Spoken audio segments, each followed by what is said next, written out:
ejercer nuestra fe en Dios cuando enfrentamos alguna prueba o tentación. ¿Ok? No querer, no decidir expresar o ejercer nuestra fe en Dios cuando enfrentamos una prueba o tentación. Eso es lo que significa una derrota en la fe. Dios quiere desafiarnos, Dios quiere retarnos en alguna área de nuestra vida en la que debemos avanzar a otro nivel, ¿sí? Pero no confiamos en Dios y decimos, no puedo, Dios, esto no es para mí. Sé que tú eres fiel, sé que tú me amas, sé que tú lo sabes todo, sé que tú lo puedes todo, sé que tú controlas todo, pero no hacemos lo que Dios quiere que hagamos. Por lo tanto, nos rebelamos contra Dios. Eso es rebeldía, eso es pecado contra Dios. Vamos a ver la definición de rebeldía, ¿ok? ¿Qué significa la palabra rebeldía? Es un insulto, ¿sí?, contra el carácter de Dios. Insultamos su absoluta soberanía, su infinita sabiduría y su perfecto amor. Le decimos a Dios, tú no quieres lo mejor para mí, tú no sabes lo que es mejor para mí y tú no tienes el poder para hacer que suceda. Muchas veces hemos pensado eso, y si somos honestos y sinceros delante de Dios, tenemos que reconocer eso como una rebeldía ante Dios. Hemos insultado el carácter de Dios, un Dios santo, perfecto.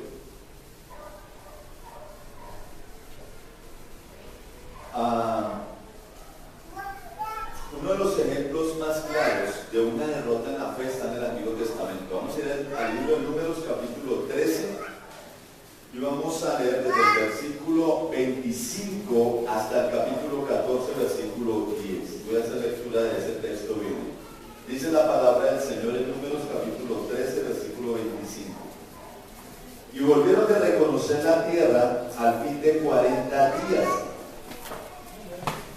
¿Cuánto duraron reconociendo la tierra? Y anduvieron y vinieron a Moisés y a Aarón y a toda la congregación de los hijos de Israel en el desierto de Parán, en Cádiz. Y dieron información a ellos y a toda la congregación y les mostraron el fruto de la tierra. Y les contaron diciendo, nosotros llegamos a la tierra a la cual nos enviaste, la que ciertamente fluye leche y miel, y este es el fruto de ella. Mas el pueblo que habita aquella tierra es fuerte y las ciudades muy grandes y fortificadas. Y también vimos allí a los hijos de Anak. Amalek habita en Negev, y el Eteo, el Jebuseo y el Amorreo habitan en el monte. Y el Cananeo habita junto al mar y a la ribera del Jordán. Entonces Caleb hizo callar al pueblo delante de Moisés y dijo, subamos luego y tomemos posesión de ella, porque más podremos nosotros que a los varones que subieron con él. Dijeron, no podremos subir contra aquel pueblo. ¿Por qué? Porque es más fuerte que nosotros. Y hablaron mal entre los hijos de Israel de la tierra que había reconocido, diciendo, la tierra por donde pasamos para reconocerla es tierra que traga a sus moradores, y todo el pueblo que vimos en medio de ella son hombres de gran estatura. También vimos allí gigantes, hijos de Anak, raza de los gigantes, y éramos nosotros a nuestro parecer como langostas, así les parecimos a ellos. Entonces toda la congregación de Israel gritó, dio voces, y el pueblo lloró aquella noche. Y se quejaron contra Moisés y contra Aarón, todos los hijos de Israel, y les digo toda la multitud, ojalá muriéramos en la tierra de Egipto, o en este desierto, ojalá muriéramos.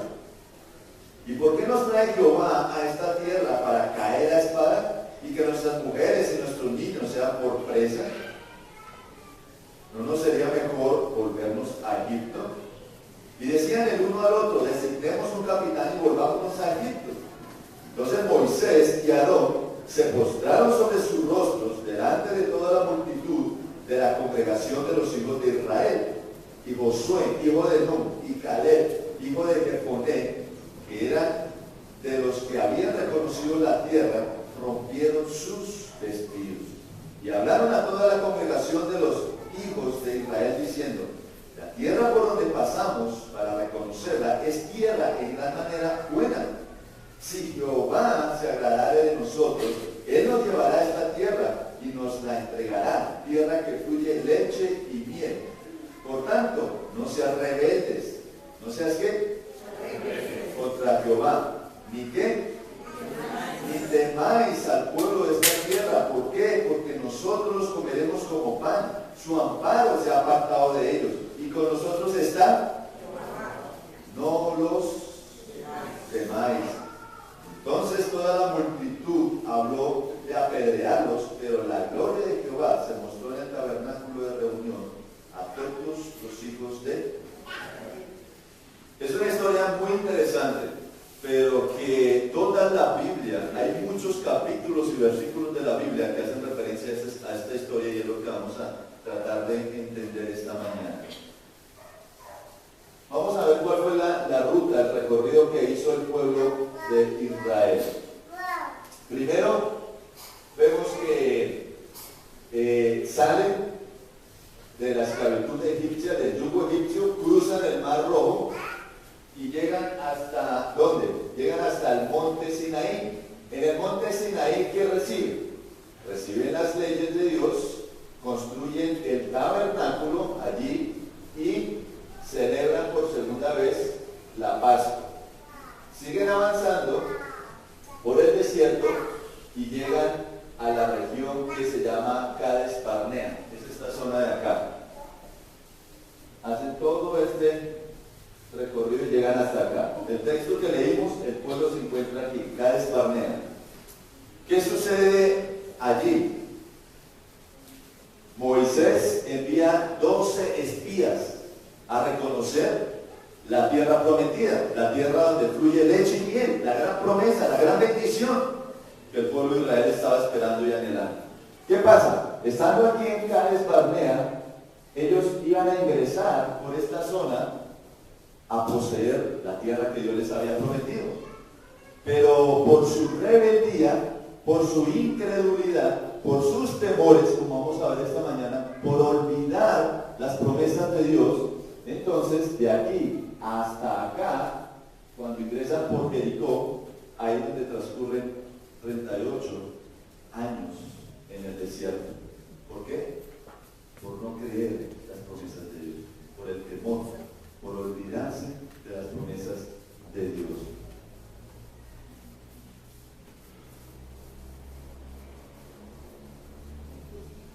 Ellos estaban allí en la frontera, Cades Barnea, están en la frontera de la tierra prometida.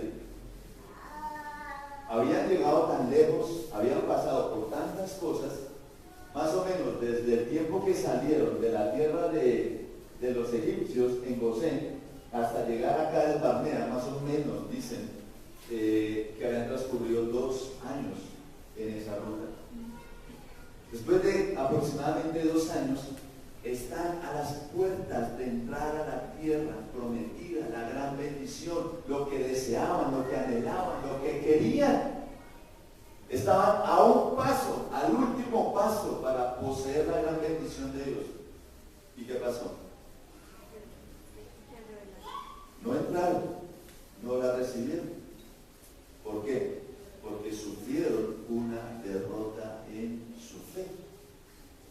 Sufrieron una derrota en su fe. ¿Qué significa? No decidieron, no quisieron expresar y ejercer su fe en Dios con base en las promesas de Dios. Y muchas veces nos ha pasado eso a nosotros, ¿verdad? No entramos, no poseemos las promesas de Dios. Vamos a mirar esta mañana, vamos a hablar cuáles fueron las razones de su derrota en la fe. 1, temor a la muerte. Y 2, no recordaron el poder de Dios. Vamos a hablar cuáles fueron las consecuencias por rebelarse contra Dios. Las consecuencias fue que sufrieron sufrimiento y muerte. Y vamos a terminar hablando cómo cambiar la derrota por la victoria en la fe. Y la única forma de hacerlo es recordar lo que Dios ha hecho en el pasado.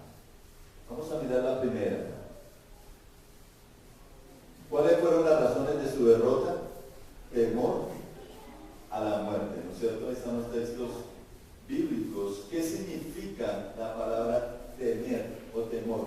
Significa tramposa evidencia manifestada o real. ¿Qué vieron ellos?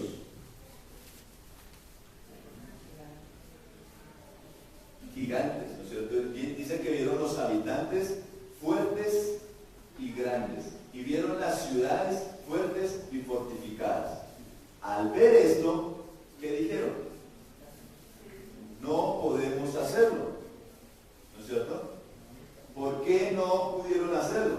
Por temor. ¿Por temor a qué? Por temor a algo en particular, por temor al fracaso, por temor al que dirán, por temor a no alcanzar sus propias expectativas. Ese es el problema nuestro. Muchas veces hemos perdido las bendiciones de Dios a un paso. ¿Por qué? Por lo que vemos, por lo que otros nos dicen o por lo que pensamos. Es que si lo hago y fracaso, ¿qué dirán? Por la vergüenza, por la burla, ¿por qué? ¿En qué estamos confiando nosotros? ¿En quién estamos confiando nosotros? Es lo que tenemos que preguntarnos esta mañana.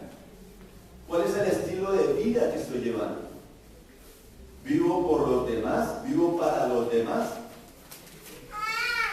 Mire, el temor te paraliza, el temor te engaña, el temor te va a destruir. El temor atormenta y el temor nos priva de las grandes bendiciones que Dios tiene para nuestras vidas. Pero es nuestra decisión. ¿Expreso o no expreso? ¿Ejerzo o no ejerzo la fe en Dios? Eso ya es decisión mía. Dios tiene las promesas. Yo les había dicho a ellos, los voy a llevar a una tierra donde fluye leche y miel. Y trajeron la evidencia, trajeron el fruto. ¿Cuál sería el fruto que trajeron? Que tuvieron que cargarlo entre dos hombres. Un racimo nomás. ¿Ah? Vieron los habitantes de las ciudades, pero también vieron lo que el Señor les había prometido, una tierra buena, una tierra de bendición. ¿Sí? Y decidieron no creerle a Dios. Mire cómo lo describe el salmista en Salmo capítulo 106, versículo 7. Nuestros padres en Egipto no entendieron tus maravillas, no se acordaron de la muchedumbre de tus misericordias, sino que se rebelaron junto al mar, el mar rojo. ¿Qué pasó? No lo entendieron. Lo que vieron, los que escucharon y lo que pensaron, no lo entendieron. Miren, cuando Dios da una orden, cuando Dios da un mandato, cuando Dios da un principio, tengo que hacerlo. Aunque no entienda todo. No debo ser de las personas que digan, Señor, hasta que tú no me muestres, Señor, hasta que tú no me des todas las respuestas a los interrogantes que tengo, hasta que tú no me des hasta el último detalle, no voy a dar el paso. Mentira, eso es un engaño.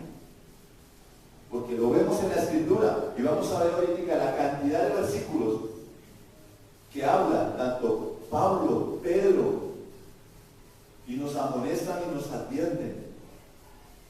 Ojo en caer en el mismo engaño y la misma mentira. Yo no puedo llegar y decirle a Dios, Señor, tengo que entenderlo todo, dame todos los detalles. No. El Señor nos los dará. Si tú quieres saber, si tienes respuestas, si quieres respuestas a tus inquietudes, tienes que avanzar. Tienes que caminar con el Señor. Porque cuando caminamos con el Señor, ahí el Señor te empieza a dar respuestas a tus preguntas e interrogantes. Mientras que por temor te paralices, lo que va a venir es el engaño y la destrucción a tu vida. Porque el Señor ahí no te va a dar respuestas. Si avanzas, te da respuestas.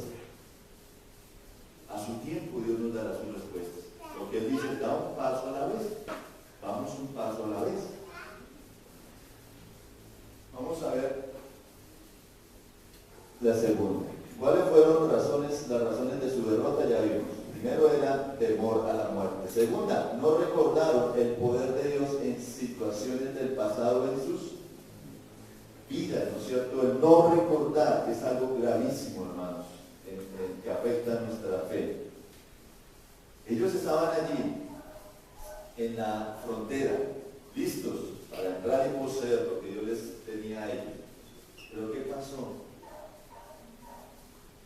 Les falló la memoria. Tuvieron un vacío mental, porque se dejaron invadir de sus temores, de sus pensamientos negativos, y eso los hizo olvidar. ¿Qué olvidó esta gente? Esta gente olvidó bien. Vamos a enumerar. Miren lo que ellos olvidaron: las señales, prodigios y maravillas. Fue lo que olvidaron: señales, prodigios y maravillas, es lo que dice la palabra de Dios, que Dios había realizado en la vida de ellos. ¿Sí? Primero, se olvidaron de las 3 señales que Dios hizo para que creyeran la palabra de Moisés. Cuando Moisés recibe el llamado en la zarza ardiente, en Madián, él va a Egipto, ¿no es cierto? Pero Moisés le dice a Dios: bueno, pero si hoy me presento ante el pueblo no me van a creer porque la primera vez ya fracasé. Cuando venga la segunda vez, dice que le vamos a creer a un fracasado. El Señor le dice: ve, porque yo estoy contigo. Y le dio 3 señales para que creyeran su palabra, pero eso se les olvidó. Segundo, se les olvidó cómo Dios separó el mar rojo. Eso no se puede olvidar. Supongamos que, bueno, se les olvidó cómo Dios separó las aguas, pero esta sí no les puede olvidar. Miren, de Éxodo capítulo 7 hasta el capítulo 12, escúchenme bien, más de 12 veces Dios dice que Él envió las plagas para que fueran para Israel y para Egipto, ¿sí? Una evidencia palpable del poder, del gran poder de Dios, del gran poder del Dios vivo de Israel. De Éxodo 7 al 12, lean esos capítulos en su Biblia y marque esas 12 o más de 12 veces donde dice: no se te olvide, las plagas que yo he enviado es para que Israel y Egipto y el mundo entero vea el Dios de los cielos, el Dios de los ejércitos, el poder que tiene. Es un Dios poderoso, pero también se les olvidó. Pero hay una que no se puede olvidar. Cuando Dios quiere transformar y cambiar alguna área de nuestras vidas, algún papito, ¿qué hace Dios? Toca la vida de alguno de los hijos. Cuando Dios toca la vida de alguno de los hijos, ahí sí los papitos nos quebrantamos. ¿No es cierto? ¿Cómo es posible? Y eso es verdad. ¿Cómo, padre? Sí, eso es verdad. Dios no me toca a mí, pero puedo ser duro de corazón, pero cuando se mete con alguno de mis hijos, ahí sí me tiene rodillas y postrado y quebrantado. Así funciona. Y si no, mire la historia en la vida de Noé. ¿Qué pasó? Cuando viene la última plaga, que es la muerte de los primogénitos, ¿sí? Dios les dice a ellos: los hijos de Israel, los primogénitos, ninguno va a morir, para que el pueblo conozca que yo hago diferencia entre Egipto y mis hijos, los hijos de Israel. Cuando hay esa amenaza de muerte de que tu primogénito va a morir, ¿cómo se le puede olvidar eso? ¿Y cómo se puede olvidar eso en 2 años? Cuando están en la frontera, puertas de entrar y poseer, como en Números capítulo 14, versículo 3 llegan a decir: para eso nos trajo Jehová acá, para que nuestras esposas y nuestros hijos mueran a espada. ¿Cómo se les olvidó 2 años atrás cómo Dios libró a sus primogénitos de la muerte? Pero no solo eso, también se olvidaron de cómo Dios les proveyó en el desierto. Les proveyó maná, agua y carne. Pero ¿cómo se les puede olvidar que Dios los guió en el desierto con una columna de fuego y una columna de nube? Pero ¿cómo se les puede olvidar que Dios los protegió en el desierto de sus enemigos? ¿Cómo se pueden olvidar tantas cosas que Dios ha hecho en su pasado? Por temor, porque el temor enceguece, porque el temor paraliza, porque el temor engaña, Ahora, si tú eres una persona que me dice aquí, pastor, yo soy uno de los que no creo que Dios haya hecho nada en mi pasado, ¿sabes que necesitas conocer el Evangelio de Cristo? Porque no lo conoces.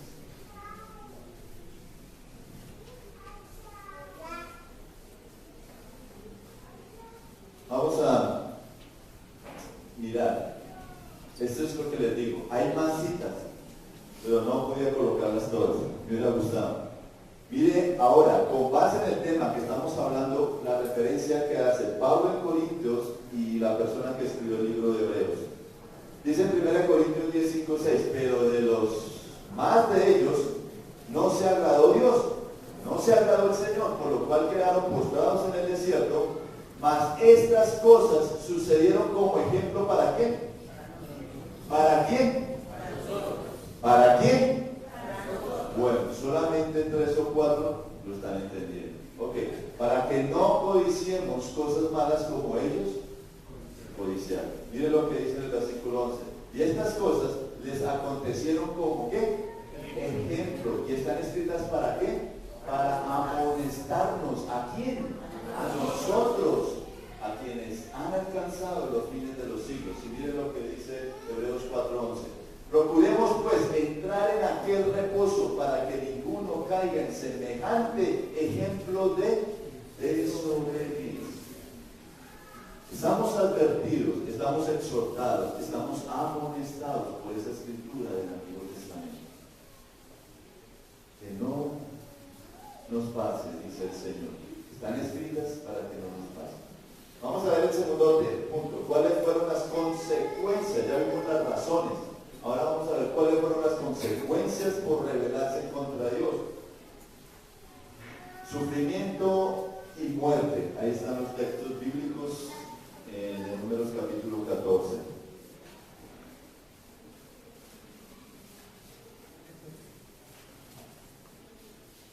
Se decepcionaron, se frustraron, se desalentaron, se desesperanzaron. Hubo gritos, llanto, lloro, quejas, hubo muchas cosas en esa noche, ¿no es cierto? Pero todo ese frustración, todo ese desánimo, todo ese desaliento, el llorar, el dolor que sintieron por su frustración y su desánimo, pero todo eso no los hizo arrepentirse de su rebeldía contra Dios.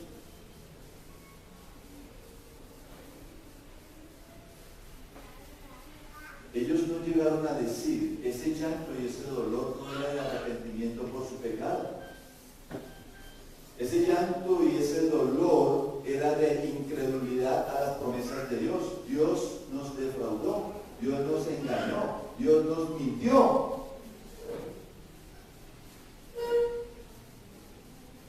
Y cuando usted venga eso a su mente, créalo porque lo dice Dios. Esos son pensamientos de Satanás. Eso no es de Dios. Y si no, vea la historia en el huerto del Edén. ¿Quién puso pensamientos pecaminosos para rebelarse contra Dios y comer el fruto prohibido? Ese dolor y ese llanto no llegaron a decirle, Señor, reconocemos nuestro pecado, hemos pecado contra ti, cambia nuestra actitud. No. Sino llegaron a decir que regresémonos a Egipto. Llegaron a decir, ojalá muriéramos en la tierra de Egipto. Wow. Ojalá muriéramos en este desierto. Mire, usted y yo debemos tener mucho cuidado. Tenga mucho cuidado con lo que usted desea, piensa y dice en esos momentos de decepción, de frustración, de desaliento, de desesperanza. ¿Por qué? Porque Dios te está escuchando. Dios te está escuchando. Finalmente, ¿qué le pasó a este pueblo? Mire lo que dice la palabra de Dios en Números capítulo 14, 28, 29. Diles, vivo yo, dice Jehová, que según habéis hablado a mis oídos, que así haré yo con vosotros en este desierto. Caerán vuestros cuerpos, todo el número de los que fueron contados de entre vosotros, de 20 años arriba, los cuales han murmurado contra mí, deben morir, van a quedar en el desierto. Números capítulo 14, versículos 32, 33 y 35. En cuanto a vosotros, vuestros cuerpos caerán en este desierto y vuestros hijos andarán pastoreando en el desierto 40 años. Y ellos llevarán vuestras rebeldías hasta que vuestros cuerpos sean consumidos en el desierto. Yo, Jehová, he hablado, así haré a toda esta multitud perversa que se ha juntado contra mí en este desierto. Serán consumidos y ahí morirán. No queremos eso para nuestra vida. Tenga mucho cuidado, esa es la amonestación que nos habla Pablo en Corintios. Tenga mucho cuidado con lo que piensa, siente y dice en esos momentos. Quiero tirar la toalla. Esto no funciona para mí. Esto no es para mí. Creemos más los pensamientos satánicos que las promesas de Dios.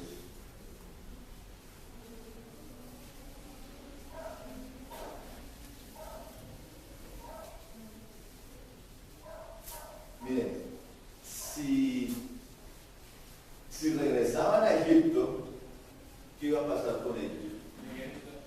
Iban a morir, ¿no es cierto? Si permanecían en el desierto, ¿qué iba a pasar con ellos? Iban a morir.